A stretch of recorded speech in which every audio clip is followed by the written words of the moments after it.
बढ़ाएं अपना कदम सक्सेस की ओर मार्गदर्शन कोचिंग इंस्टीट्यूट के साथ। मार्गदर्शन कोचिंग इंस्टीट्यूट बिहार में एकमात्र कोचिंग संस्थान IIT JEE and medical entrance exam के लिए।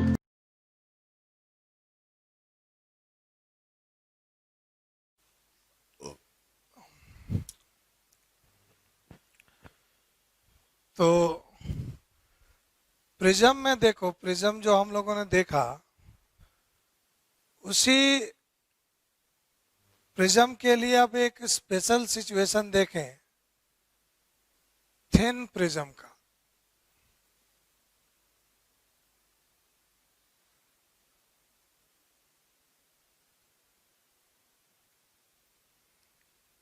थिन प्रिज्म, थिन प्रिज्म से मतलब है कि जिस प्रिज्म का प्रिज्म एंगल काफी स्मॉल हो। मीन्स रिफ्रैक्टिंग एंगल जो प्रिज्म का है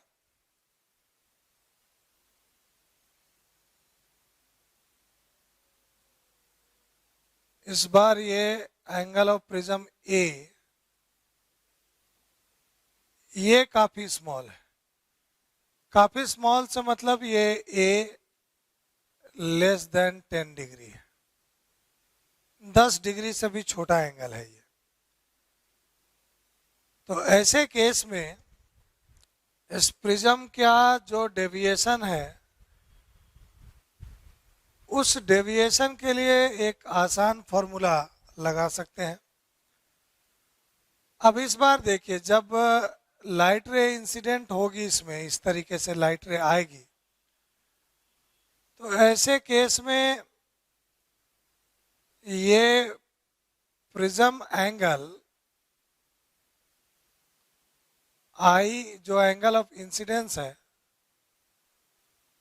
वो आई काफी स्मॉल होगा। R1 R2 भी स्मॉल होंगे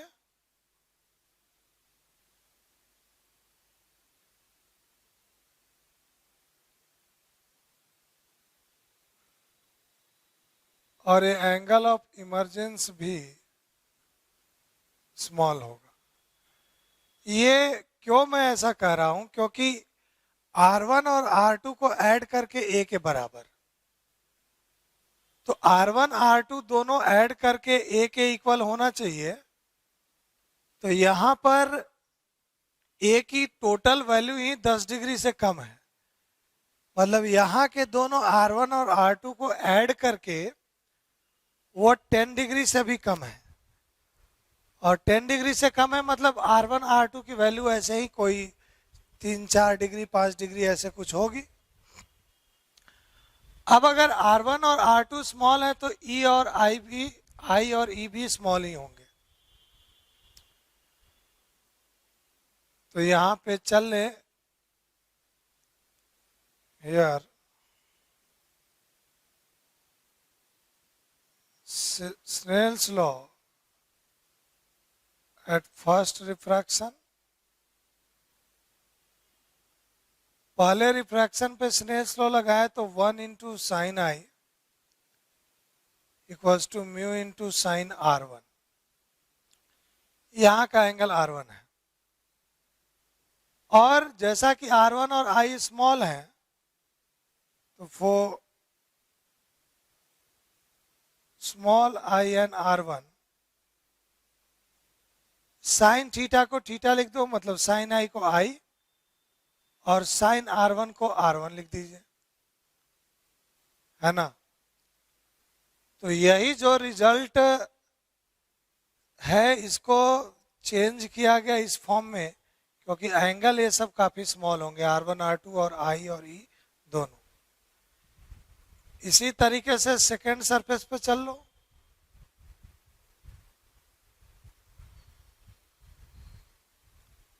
एट सेकेंड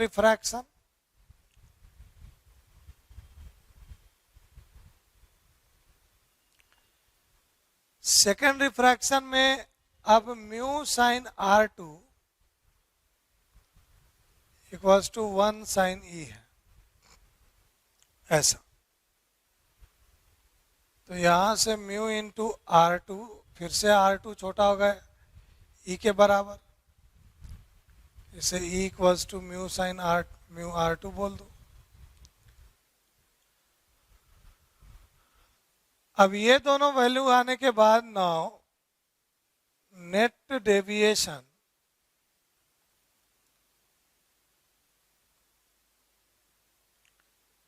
डेल्टा के लिए जो हम लोगों ने रिजल्ट डिराइव किए थे I प्लस ई माइनस ए, ये तो किसी भी प्रिज्म के लिए वैलिड है,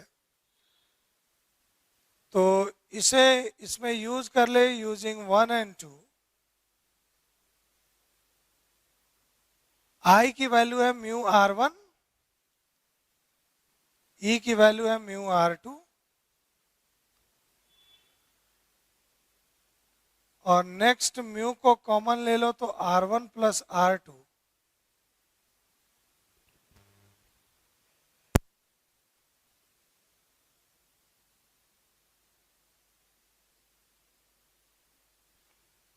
और फिर से ये R1 प्लस R2 ए है, तो ए यहां से कॉमन ले लोगे तो म्यू माइनस 1 इंटू ए।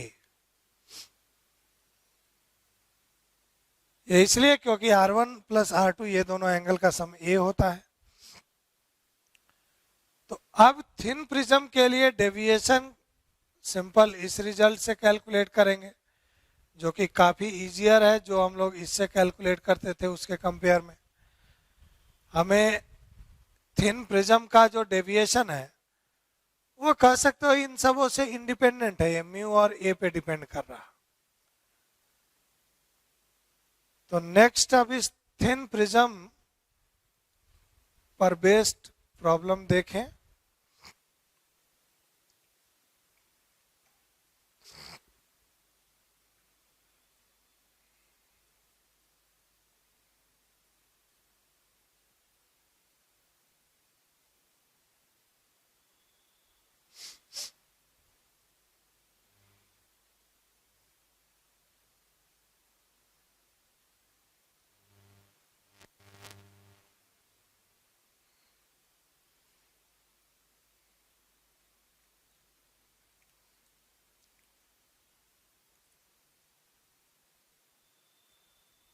देखिए इस एग्जाम्पल में एक ये थिन प्रिज्म लिया गया और इस थिन प्रिज्म का एंगल 4 डिग्री है ना, और इसका रिफ्रैक्टिव इंडेक्स 3/2 है। कोई लाइट रे आती है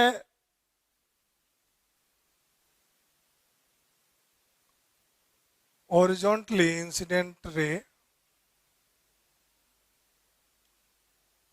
और ये सीधे नहीं जाकर इस प्रिज्म के थ्रू डेविएट होता है, और इस डेविएशन के बाद ये फिर से एक मिरर है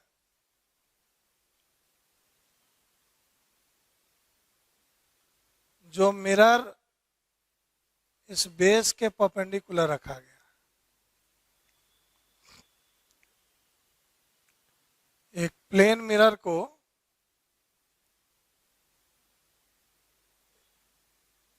कह सकते हो ये हॉरिजॉन्टल लाइन है तो ये वर्टिकल है, और यहां से फिर से ये रे रिफ्लेक्ट कर जाएगी फाइनली। ठीक है, तो अब हमें पता करना है net deviation. So a plane mirror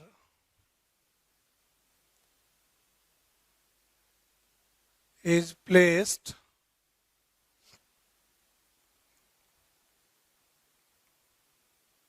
in front of a thin prism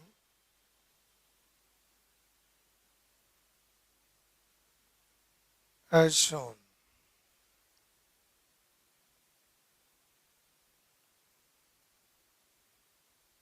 Find out net deviation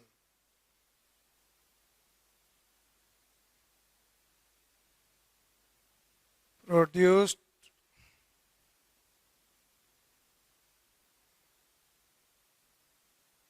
after reflection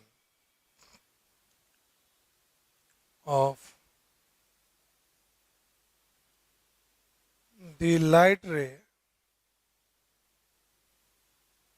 from plane mirror. Plane mirror से रिफ्लेक्शन के बाद टोटल नेट हमें डेविएशन पता करना है। तो देखिए यहाँ पे एक्चुअली में डेविएशन 2 पॉइंट पे हो रहा, एक इस प्रिज्म के द्वारा नेट, यहाँ पे जो भी डेविएशन है इसको डेल्टा 1 बोल दो, और दूसरा ये लाइट भी इधर सीधे नहीं जाकर यहाँ पे फिर से डेविएट कर गई, डेल्टा 2, है ना। अब एक इस बात को समझना होगा कि ये प्लेन मिरर जो डेविएशन प्रोड्यूस कर रहा वो डिपेंड करेगा इस इंसिडेंट एंगल ऑफ इंसिडेंस पे। तो एंगल ऑफ इंसिडेंस यहाँ का क्या होगा, तो ये लाइट रे जितने एंगल से ये यहाँ बना रही है वही एंगल यहाँ भी बनाएगी, बोलो तो डेल्टा 1, है ना। तो चलते हैं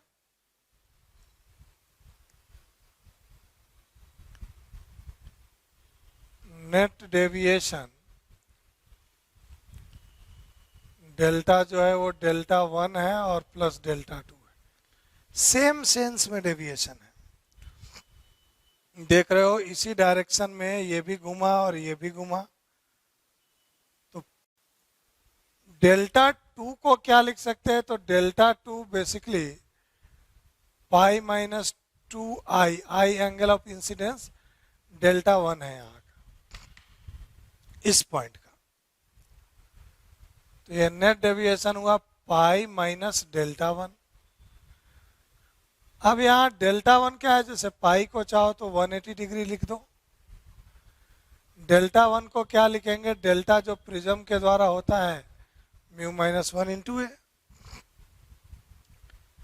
ये 180 degree minus mu is 3/2 minus 1, A is 4 degree. तो ये देखोगे 2 डिग्री आया, और तो ये फाइनली आया answer 178 degree is the answer.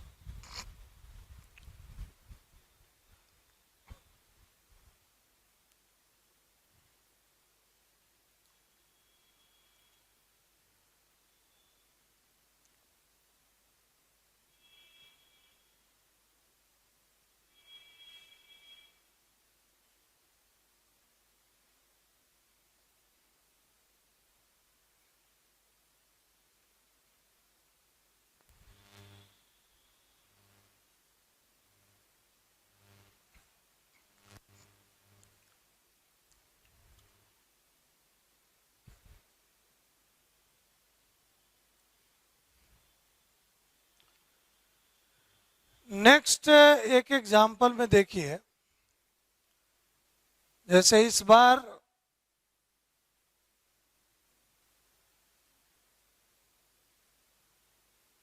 दो प्रिज्म का कॉम्बिनेशन लिया गया है। इस तरीके से दो प्रिज्म कंबाइन किए गए हैं और एक दूसरे के कांटेक्ट में है। इस प्रिज्म का एंगल ऑफ प्रिज्म A1 है, इसका रिफ्रैक्टिव इंडेक्स μ1 है, इसका एंगल A2 है, रिफ्रैक्टिव इंडेक्स μ2 है। दोनों थिन प्रिज्म है। A1 और A2 दोनों की वैल्यू बराबर है, से 6 डिग्री। μ1 अलग है, μ1 3/2 है और μ2 दूसरा का जो रिफ्रैक्टिव इंडेक्स है वो है 5/3। ठीक है।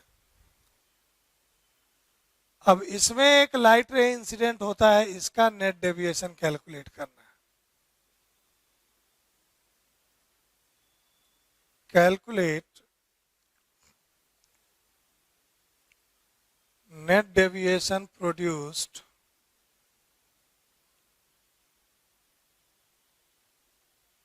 by the combination of two thin prism. दो थिन प्रिज्म हैं और इनके कॉम्बिनेशन के बाद हमें नेट डेविएशन निकालना है। तो एक्चुअली में होगा क्या कि देखो ये दोनों प्रिज्म अगर इस तरीके से रखे होते तो ऐसे में एक प्रिज्म जिस डायरेक्शन में इसे लाइट रे को डेविएट करता फिर दूसरा भी उसी डायरेक्शन में डेविएट करता। तो इस तरीके से रखे होंगे तो दोनों का डेविएशन सेम सेंस में जुड़ जाएगा।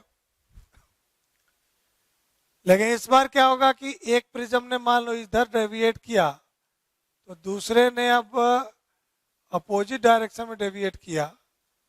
फाइनल डेविएशन इसमें दोनों के डेविएशन को घटा के मिलेगा, क्योंकि एक अगर इस सेंस में डेविएट कर रहा तो दूसरा प्रिज्म अपोजिट सेंस में डेविएट कर रहा।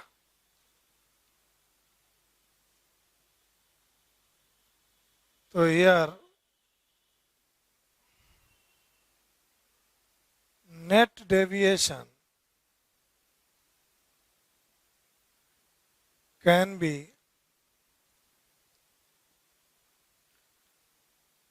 calculated as दोनों के कारण जो डेविएशन इस बार जोड़ेंगे नहीं घटाएंगे, क्योंकि दोनों अपोजिट सेंस में रखे गए है ना। अब पहले का डेविएशन क्या है, तो पहले का डेविएशन है μ1 माइनस 1 इंटू A1, जबकि दूसरे का होगा μ2 माइनस 1 इंटू A2। दोनों ही थिन प्रिज्म है। अब देख लो ये म्यू क्या है 3/2 माइनस 1 इंटू 6 डिग्री बाई μ2 क्या है 5/3 माइनस 1 इंटू 6 डिग्री। अब इस तरीके से है ये 3 डिग्री माइनस उधर देखोगे तो 2 और 2 4 degree, that will be minus 1 degree. Minus 1 degree का मतलब क्या कि ये फाइनली ये जो रे है ये एक्चुअली में ऊपर की तरफ जाएगी, इधर डेविएट होने के बदले फाइनली उधर चली जाएगी, नेगेटिव आने का मतलब। तो अगर ये दोनों प्रिज्म बिल्कुल आइडेंटिकल होते तब तो ये नेट डेविएशन 0 आता है ना, नेट डेविएशन 0 आ जाता, क्योंकि आइडेंटिकल होते तो ये दोनों इक्वल होते।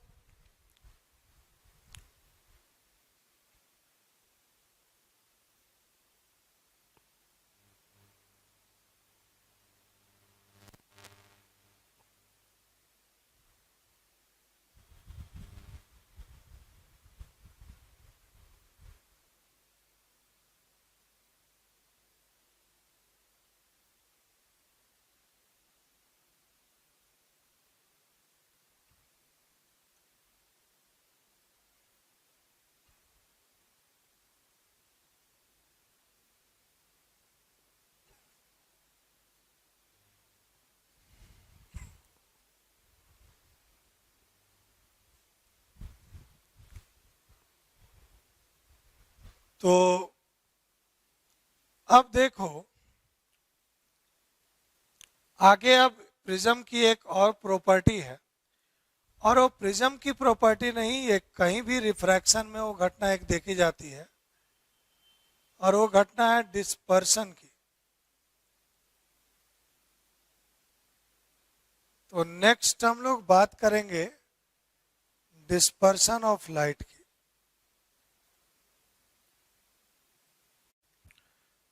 तो इस डिस्पर्सन ऑफ लाइट को समझते हैं।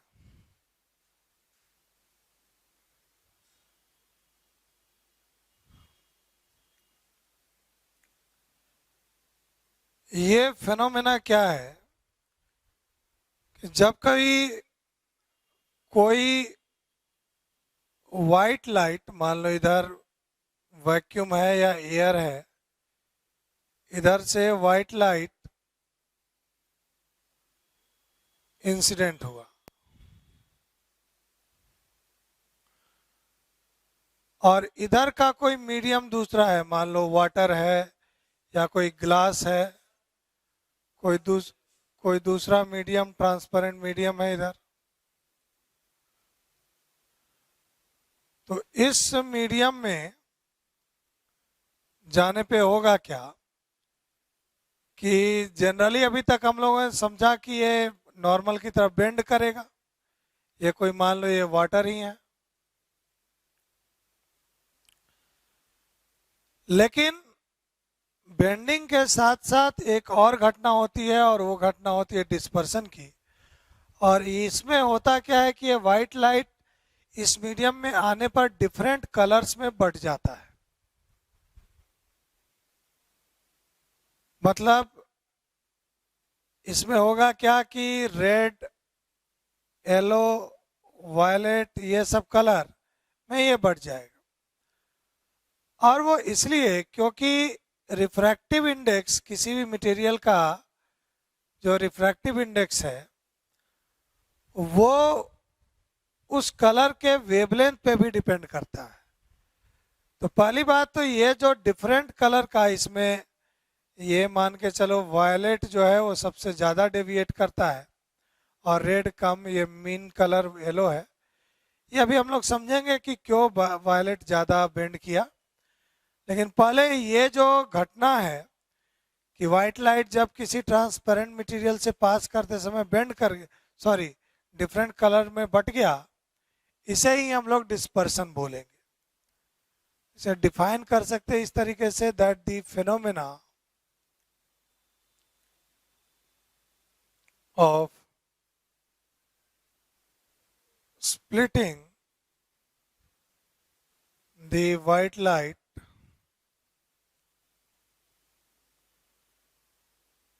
into different colors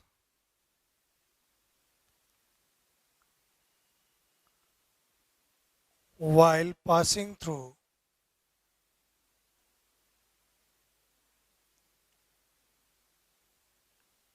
a transparent media is called dispersion of light.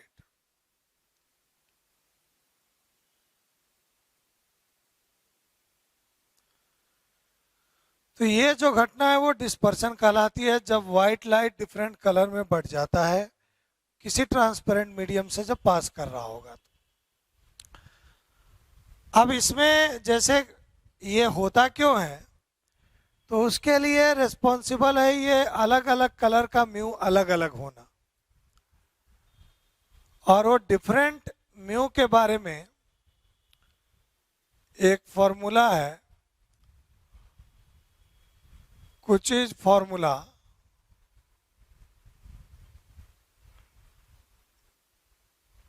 इस फॉर्मूले के according refractive index of a given material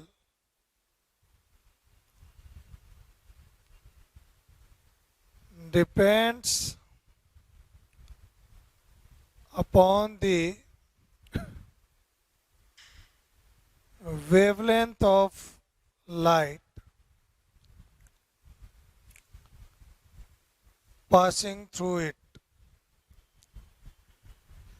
miss अभी तक जैसे हम लोग ये बोल देते हैं कि ग्लास का रिफ्रैक्टिव इंडेक्स 3/2 है या वाटर का 4/3 है, लेकिन एक्चुअली में ये जो रिफ्रैक्टिव इंडेक्स है वो उसी मटेरियल का अलग अलग कलर के लिए अलग अलग हो सकता है। और ये रिलेट किया इस फॉर्मूले से, mu depends upon lambda wavelength like a plus B by lambda square. इसमें आगे भी टर्म है लेकिन हमें अपने क्लास तक इतने तक ही समझना है। और ये एक तरीके से हमें इंफॉर्मेशन दे रहा कि that is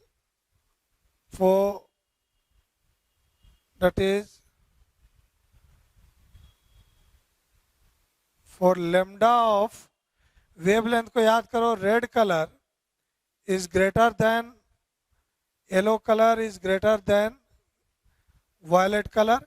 ये जो विबग्योर वाला पूरा पार्ट है उसी में वायलेट का वेवलेंथ सबसे कम, रेड का वेवलेंथ सबसे ज्यादा, और येलो कलर को मीन कलर कह सकते हो, बीचों बीच उसका वेवलेंथ होता है। For this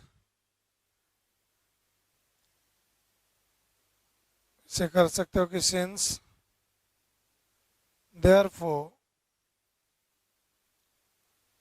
mu red will be less than mu yellow will be less than mu violet।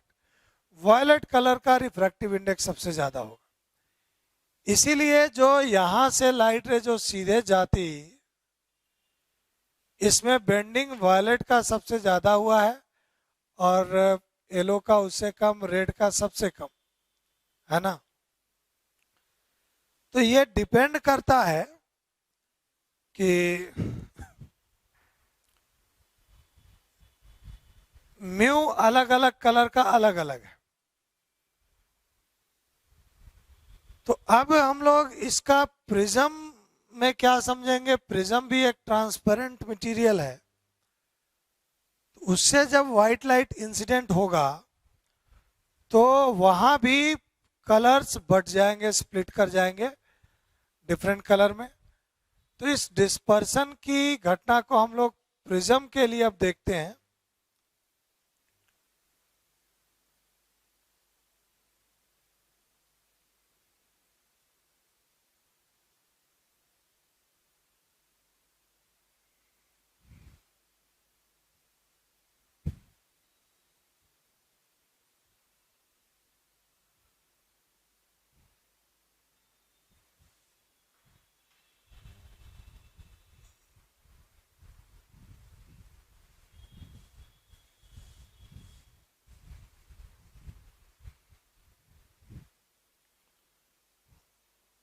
तो नेक्स्ट अब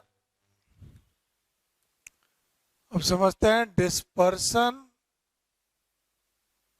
बाय अ प्रिज्म।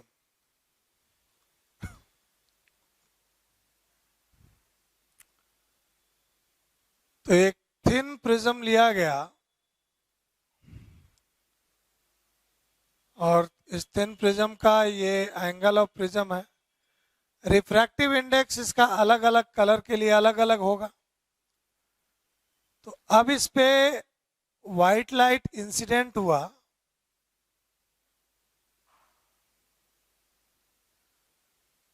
तो यहां से जब ये इस मीडियम में जाएगा तो ऐसे में अलग अलग कलर स्प्लिट कर जाएंगे। ये सभी कलर होंगे लेकिन रिप्रेजेंटेशन के लिए हम लोग रेड, येलो और वायलेट को लेके चल रहे हैं। तो फाइनली सबसे ज्यादा जो डेविएशन होगा, सबसे ज्यादा म्यू वायलेट का होगा। तो वायलेट में डेविएशन सबसे ज्यादा, फिर येलो, फिर रेड। मतलब ये सीधे जाता तो ये डेविएशन रेड कलर के लिए है, ये डेविएशन येलो कलर के लिए, और ये डेविएशन वायलेट कलर के लिए, है ना। डिफरेंट कलर में बढ़ जाएंगे व्हाइट लाइट। अब इस प्रिज्म के लिए या कोई भी गिवन प्रिज्म के लिए ये जो व्हाइट लाइट को डिस्पर्स करने की एबिलिटी है उसे हम लोग इसका डिस्पर्सिव पावर बोलेंगे। और वो मेजर कैसे किया जाता है उसको समझते हैं, लेकिन उससे पहले ये जो रेड से लेकर के रेड, येलो और वायलेट, रेड से वायलेट तक का ये जो डिस्पर्सन एंगल है इसे एंगल ऑफ डिस्पर्सन बोलेंगे तो ये मेजर किया जाएगा एंगल ऑफ डिस्पर्सन थीटा। ये थीटा और कुछ नहीं, जो वायलेट का डेविएशन है उससे रेड का डेविएशन घटा दो, तो इसे आगे कैलकुलेट कर सकते हैं। वायलेट के लिए लिख सकते हैं mu violet minus 1 into A, violet का म्यू यूज किया, minus mu red minus 1 into A. इस तरीके से इस थीटा को हम लोग लिख सकते हैं mu V minus mu R into A. ये एंगुलर डिस्पर्सन कैलकुलेट करने के लिए अपना फॉर्मूला भी है। और नेक्स्ट इसी प्रिज्म के लिए डिस्पर्सिव पावर की बात करो, इसे डिनोट करेंगे ओमेगा से। तो ये ओमेगा डिफाइन होता है angular dispersion per unit mean deviation, means it is defined as angular dispersion per unit mean deviation।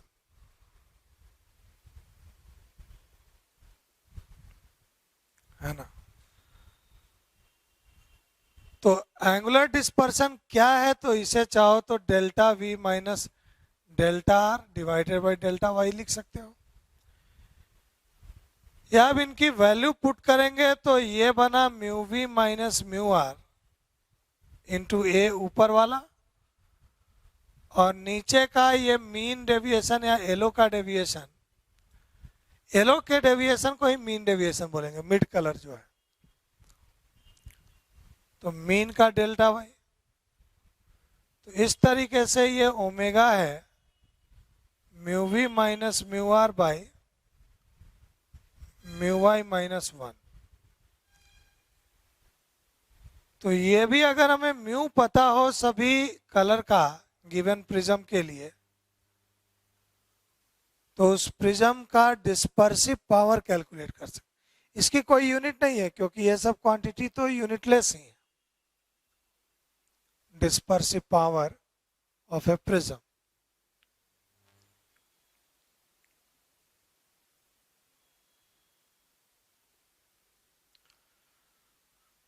अब नेक्स्ट समझिए, अगर एक प्रिज्म के द्वारा कुछ डिस्पर्सन हुआ, इसका डिस्पर्सिव पावर भी है कुछ, तो अगर एक के साथ दूसरा प्रिज्म भी कंबाइन करें तो दो प्रिज्म के कॉम्बिनेशन के बाद हो सकता है, ये पॉसिबिलिटी है कि फिर से व्हाइट लाइट ही बाहर निकले। मतलब एक ने अगर फैलाया दूसरे प्रिज्म को उल्टा रख दे इस पे, तो फिर से उन रेज को कह सकते हो कंबाइन करके, तो उस घटना को हम लोग बोलेंगे कि ये जो सिचुएशन हो रहा, वो जो कॉम्बिनेशन है वो डिस्पर्सन जीरो प्रोड्यूस कर रहा। देखते हैं उसको।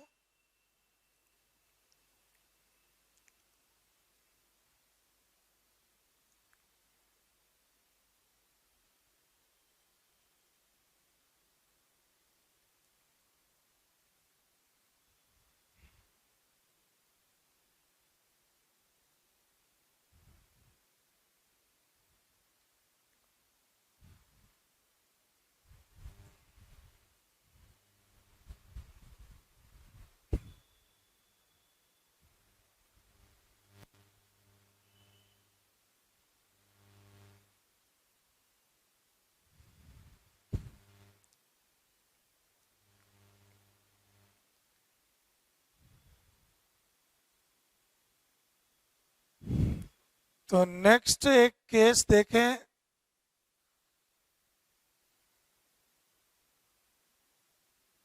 Deviation without dispersion.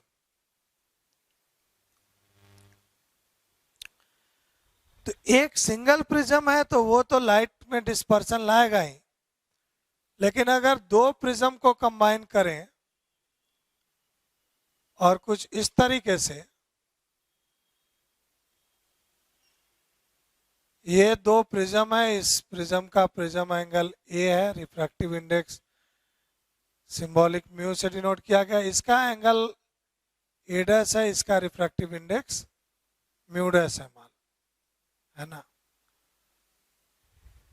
तो अब इस पे कोई व्हाइट लाइट इंसिडेंट हुआ और इंसिडेंट लाइट पहले यहां पर ये लाइट डिस्पर्स हो, और जब ये प्रिज्म उल्टा रखा गया है तो यहाँ पे अपोजिट सेंस में काम हुआ, और फाइनली इसमें व्हाइट लाइट ही निकला। मीन्स व्हाइट लाइट जब इंसिडेंट हुआ,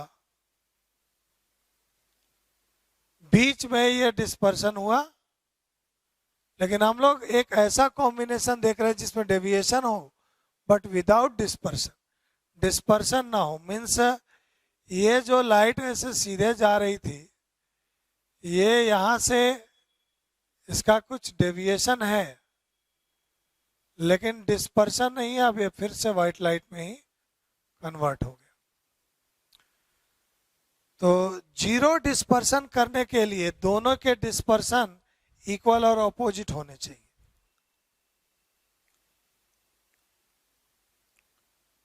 So herefore,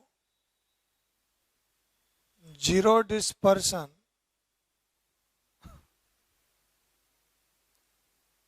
मीन्स जो डिस्पर्सिव पावर है वो जीरो होना चाहिए। एक ओमेगा 1 और ओमेगा 2 मिलकर जीरो। तो ओमेगा क्या है? Mu V minus mu R divided by mu Y minus 1, ठीक है। और ये एक सेकंड डिस्पर्सन जीरो करना है, नॉट डिस्पर्सिव पावर। तो ऐसा बोलो कि जितना इसने फैलाया जितना थीटा, उतना थीटा कंबाइन हो गया। तो एंगुलर डिस्पर्सन को जीरो करना होगा, और इस तरीके से इसका एंगुलर डिस्पर्सन को याद करो, mu B minus mu R into A, और इसका थीटा टू उल्टा है। उल्टा है तो ठीक है, वो निगेटिव के साथ आ जाएगा, हम लोग उसको पहले लिख ले रहे हैं, mu V dash minus mu R dash into A dash बराबर जीरो।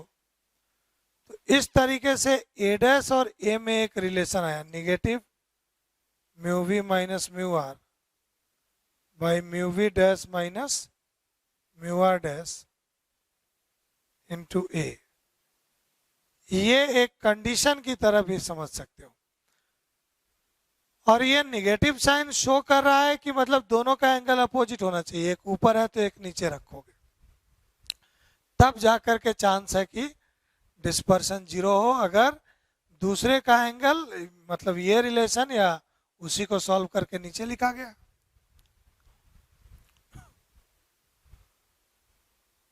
और नेक्स्ट अब बात करें तो इस केस में डेविएशन जीरो नहीं है, डेविएशन कुछ हुआ होगा। इन नेट डेविएशन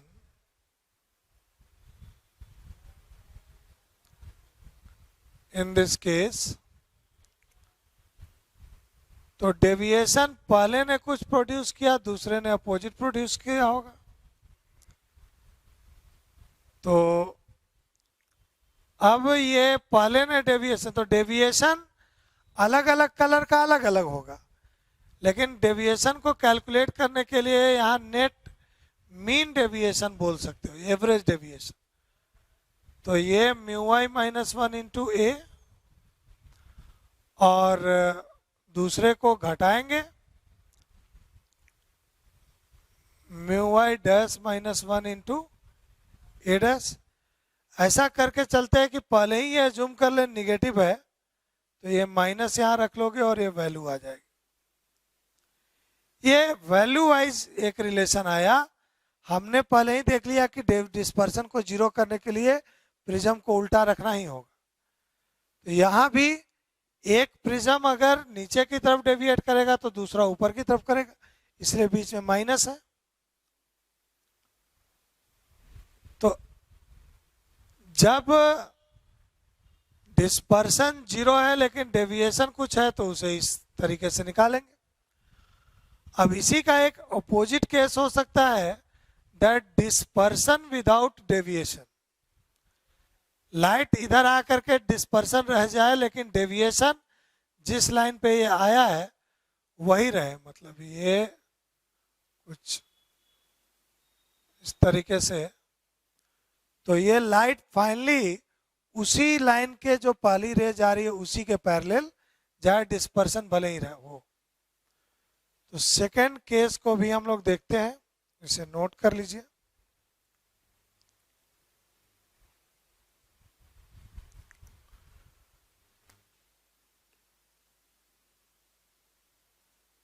तो ये चेंज हो गया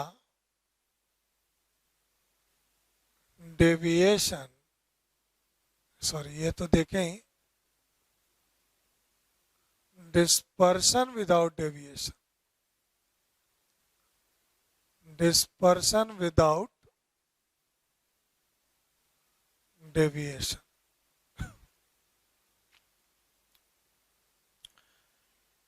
तो इस बार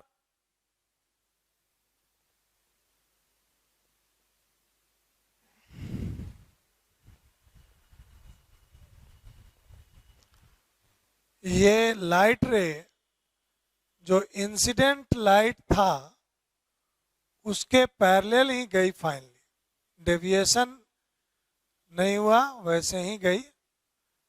लेकिन इस बार ये वाइट लाइट नहीं, इस बार और भी लाइट कर सकते हो। डिस्पर्सन जीरो नहीं है, डिस्पर्सन कुछ है। तो अब बात यह है कि फिर अलग अलग रे अलग अलग डायरेक्शन में है तो सबका कुछ ना कुछ डेविएशन होगा। हम लोग ये येलो कलर वाले की बात करेंगे, जो मीन कलर है वो डेविएट नहीं हुआ, उसका डेविएशन अगर जीरो हो गया तो हम लोग बोलेंगे कि मीन डेविएशन जीरो हो गया विदाउट डेविएशन। तो इस केस में for zero deviation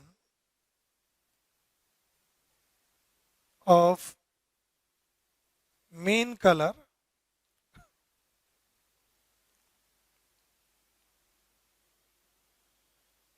zero deviation of mean colour, तो मीन कलर येलो कलर को ही लेंगे तो उसका डेविएशन जीरो है, means mu yellow minus 1 into A minus mu yellow dash minus 1 into A dash zero. ये डेविएशन येलो कलर का इस प्रिज्म के द्वारा और ये इसके द्वारा, दोनों अपोजिट है, जीरो कर दो। तो यहां से भी एक ए डैश और ए में कुछ रिलेशन बना इस टाइप से।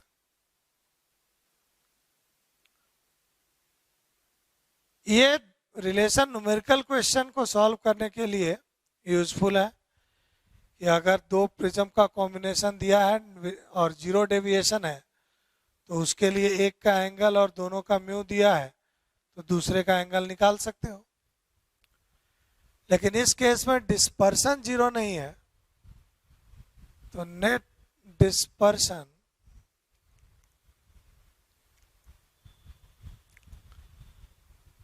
इन दिस केस, तो नेट डिस्पर्सन की जब बात है तो थीटा पहले ने जो डिस्पर्सन करा वो angular dispersion mu violet minus mu red into A, और दूसरा अपोजिट डायरेक्शन में कर रहा है mu violet dash minus mu red dash into A dash. तो ये इस कंडीशन में डिस्पर्सन होगा।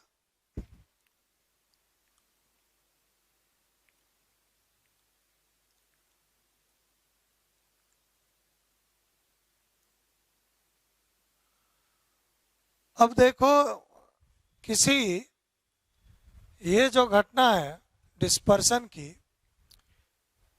ये लेंस में भी देखी जा सकती है। मीन्स जो भी ट्रांसपेरेंट मटेरियल से व्हाइट लाइट पास करेगा तो वो देखा जाएगा। तो लेंस के लिए भी हम लोग समझते हैं थोड़ा इस डिस्पर्सन की घटना से क्या इफेक्ट आता है लेंस पे।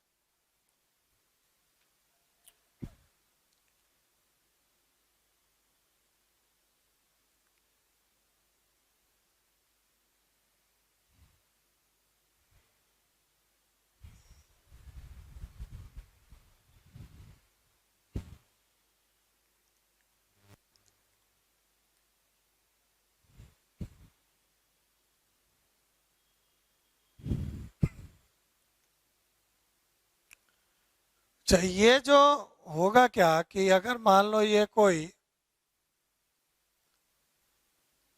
लेंस लें और इस लेंस पर व्हाइट लाइट इंसिडेंट हो रहे हो,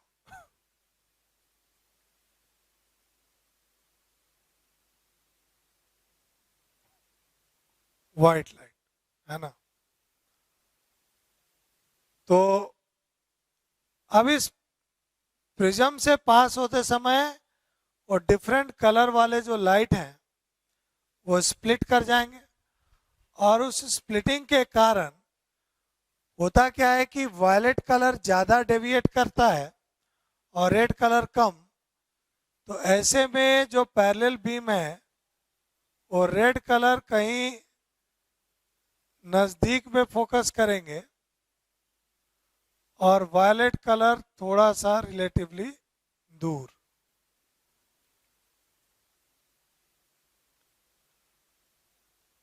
और बीच में सारे कलर भी होंगे। तो ऐसे में ये बोलो कि ये यहाँ से ये दूरी रेड कलर का फोकल लेंथ है और ये दूरी वायलेट कलर का फोकल लेंथ है।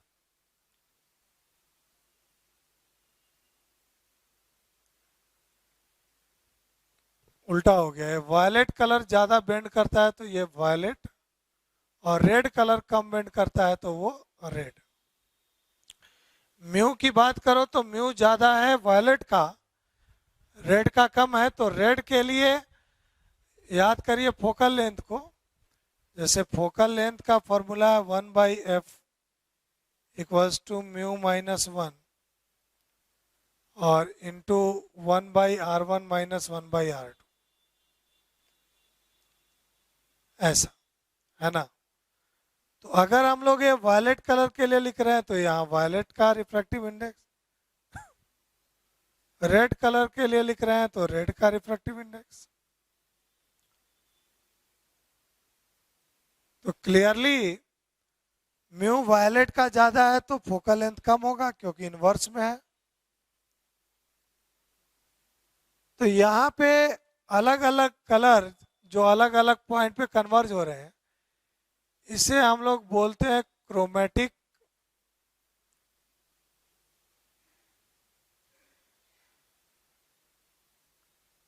एबरेशन। ये एक कह सकते हो कि एरर है लेंस में कि ये वाइट लाइट का शार्प इमेज नहीं बनाता, एक पॉइंट पे फोकस नहीं करता। वो वाइट लाइट के द्वारा इमेज जो है ये थोड़ा ब्लर्ट हो जाता है, यहाँ से यहाँ फैल जाता है। ये दूरी बहुत कम ही है क्योंकि वायलेट रेड के रिफ्रैक्टिव इंडेक्स अगर गिवन मटेरियल की बात करो तो मान लो किसी ग्लास के लिए वायलेट कलर का रिफ्रैक्टिव इंडेक्स 1.7 है तो रेड कलर के लिए 1.68 होगा।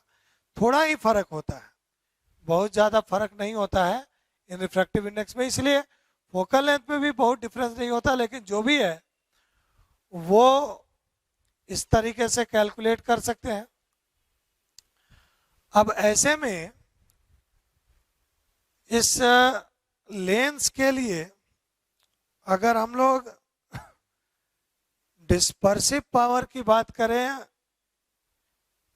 इस लेंस का, तो या इनके फोकल लेंथ में रिलेशन को भी लेके चलें तो कुछ कैलकुलेशन देखते हैं इसके लिए। नाउ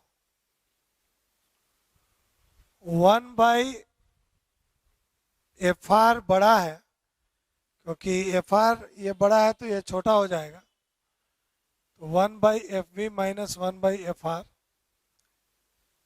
इधर चलोगे तो सब कैलकुलेट करके mu V minus mu R times 1/R1 minus 1/R2। आगे इसे लिख सकते हैं F R minus F V by F V into F R, और इधर mu V minus mu R by नीचे म्यू आई माइनस 1 से मल्टीप्लाई डिवाइड कर दो। ये क्यों कर रहे हैं इसे हम लोग अभी देखते हैं रिजल्ट में। इस टर्म से डिवाइड किया, मल्टीप्लाई कर दिया। अब ये चेंज इन फोकल लेंथ है और ये इनका फोकल लेंथ का प्रोडक्ट है। तो ये F R minus F V, इसको एफ एल ओ का स्क्वायर लिख दो म्यू वी। अच्छा, अब ये क्या है, तो ये तो डिस्पर्सिव पावर है और ये फिर से क्या है, तो 1/FLO है। यहां पे मैंने क्या किया, तो for a lens focal length for yellow color will be square of focal length of yellow color is equal to FR minus F। ये रिलेशन किसी भी लेंस के लिए वैलिड है और इसे याद रखिए, और उसी का यूज किया है मैंने यहाँ। ये कैंसिल भी होगा और डिस्पर्सिव पावर यहाँ से FR minus FV by FLO। ये dispersive power of a lens. ये जब कभी भी लेंस के डिस्पर्सिव पावर की बात होगी तो इसे यूज करेंगे। और नेक्स्ट लेंस के लिए भी हम लोग वैसा कॉम्बिनेशन ढूंढ सकते हैं कि जिसमें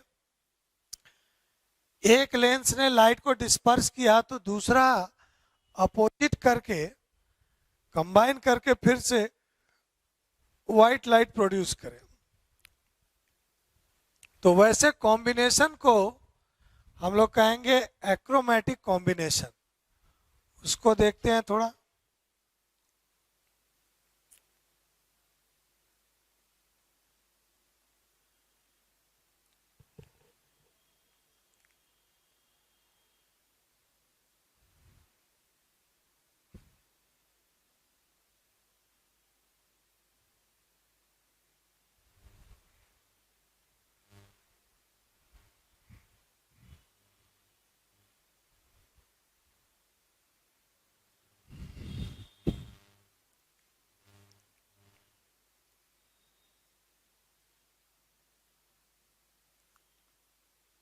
So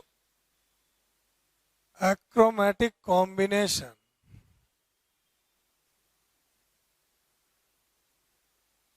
मीन्स इस बार कम से कम दो लेंस को कांटेक्ट में रखा गया और एक अगर लाइट को डिस्पर्स करता है तो दूसरे में अपोजिट डिस्पर्सन होना चाहिए।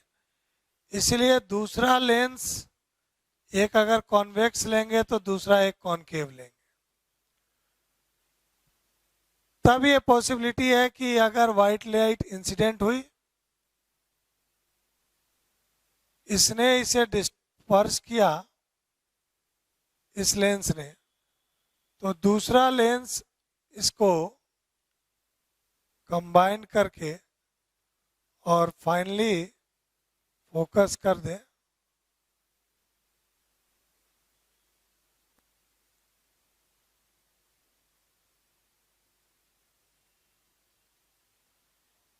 एक ही पॉइंट पर ये फोकस हो। एफ इक्विवेलेंट इनका, ये दोनों मान लो F1 और F2 के फोकल लेंथ वाले है ना।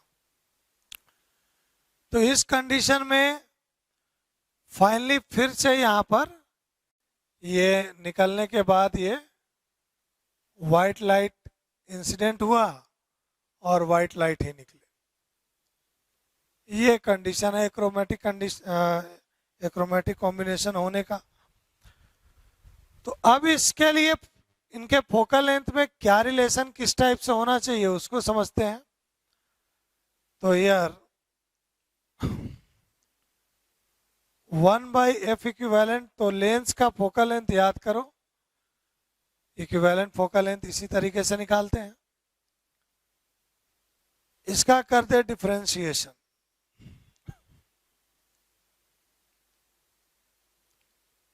तो differentiation minus D F equivalent by F equivalent square minus D F one by F one square minus D F two by F two square. Differentiation के बाद ये ऐसे बना। अब अगर हमें चाहिए कि ये एक्रोमेटिक कॉम्बिनेशन एक पॉइंटेड फोकल पॉइंट बने इसका, तो कॉम्बिनेशन के बाद फोकल लेंथ में कोई चेंज नहीं होना चाहिए, 0 होना चाहिए। सिंगल सिंगल के फोकल लेंथ में फर्क है। क्यों फर्क है? क्योंकि रेड लाइट को कहीं और फोकस कर रहा है, वायलेट को कहीं और फोकस कर रहा है। तो now for achromatic combination D F equivalent equals to 0, इसमें माइनस को हटा सकते हो,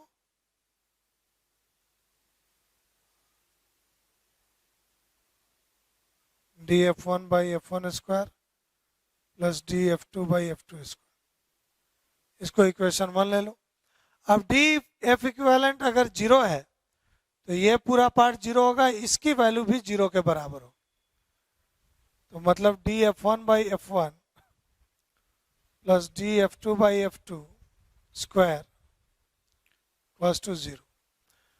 अब देखो अपने पास है violet minus red, sorry red minus violet by F जो मीन है एलो का square equals to omega by F yellow.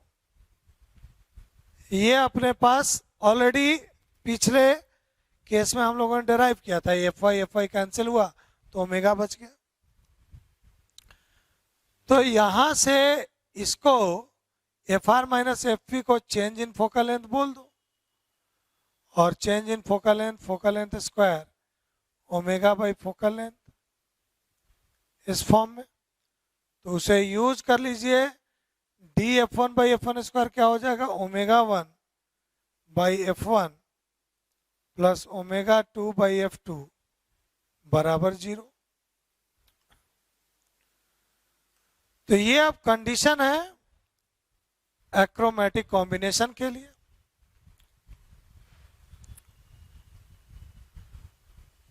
तो यहाँ पे हम लोग डिस्पर्सन की बात को खत्म करेंगे।